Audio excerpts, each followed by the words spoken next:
Madam कृपया करून ती बॅग चेकिंगसाठी द्या.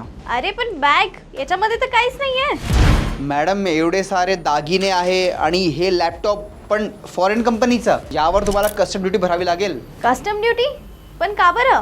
मॅडम कारण बाहेर देशातून भारतात प्रवास करणाऱ्या लोकांनी फक्त 1,00,000 रुपयेपर्यंत दागिने आणण्याची परवानगी आहे आणि तुमचं सोनं 40 ग्रामपेक्षा जास्त आहे, म्हणजे याची किंमत अप्रॉक्सिमेटली 6 लाखापर्यंत जाते. अरे सर, तुम्हाला माहित नाही का नियम बदलले आहेत? असे कोणते नियम आहे जे मला माहीत नाही? हो बरोबर आहे सर. आधी महिलांना 1,00,000 आणि पुरुषांना 50,000 पर्यंतचे दागिने आणण्याची परवानगी होती, पण आता नियम बदलले आहे.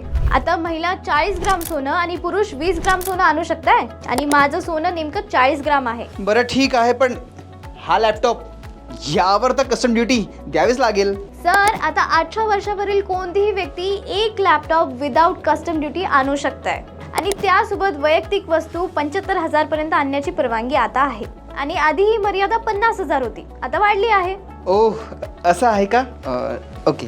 आणि हो, तुम्ही पण तुमच्या फ्रेंड्स आणि फॅमिलीला शेअर करा आणि ही माहिती आवडली असेल तर बॉसवाला मराठी चॅनलला सबस्क्राईब करायला विसरू नका. बॉसवाला, बी द बॉस.